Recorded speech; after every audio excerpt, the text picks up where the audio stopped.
The Tamil Nadu Chief Minister M.K. Stalin, he has been engaged in a prolonged confrontation with Governor RN Ravi, primarily over the governor's delays in granting assent to bills passed by the State Assembly and his perceived overreach in state matters. Now, Stalin's recent remarks, including the rubber stamp jibe, it reflects his broader critique of the governor's role and his push for state autonomy within India's federal structure.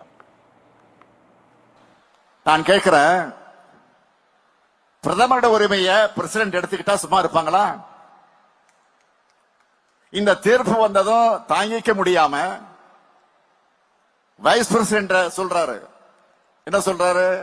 நாடாளுமன்றம் பெரிய அதிகாரங்கள் கொண்டதுன்னு சொல்றாரு. ஏங்க, நாங்களும் அதைத்தானே சொல்றோம். சட்டமன்றத்துக்கு ஆளுநர்களை விட அதிக அதிகாரம் இருக்கா? And my colleague Sam Daniel joins us on the phone line to get us more on this.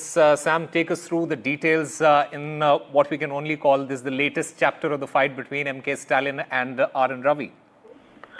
That's right, Osman, that the Tamil Nadu government is armed with the landmark Supreme Court judgment that has clearly ruled that governors across India also abide by the aid and advice the Council of Ministers in the state, and they should respect the powers and the role of elected government.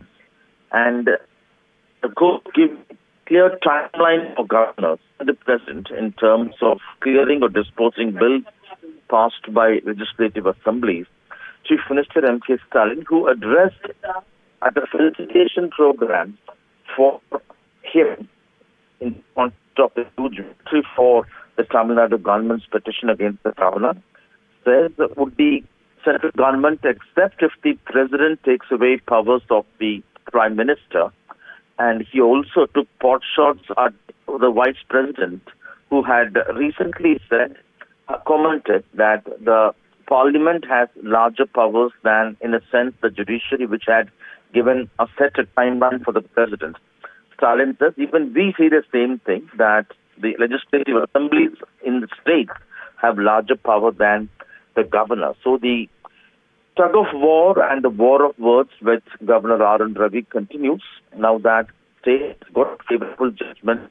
It's a kind of clear timeline for the governors and the president, and clearly ruled about the powers of the governors, that they don't have any discretionary power. In that sense, the government looks at this as a great victory, not just for the state, but also for the entire country, states across the country. It's in this context we have to look at M.K. Stalin's remarks, and he also points out that the state will continue to fight its roles. And he mentioned how the committee state government has constituted in terms of securing autonomy and to improve the relations between the central government and the state. Osama. All right, Sam Daniel, thank you very much for getting us the latest.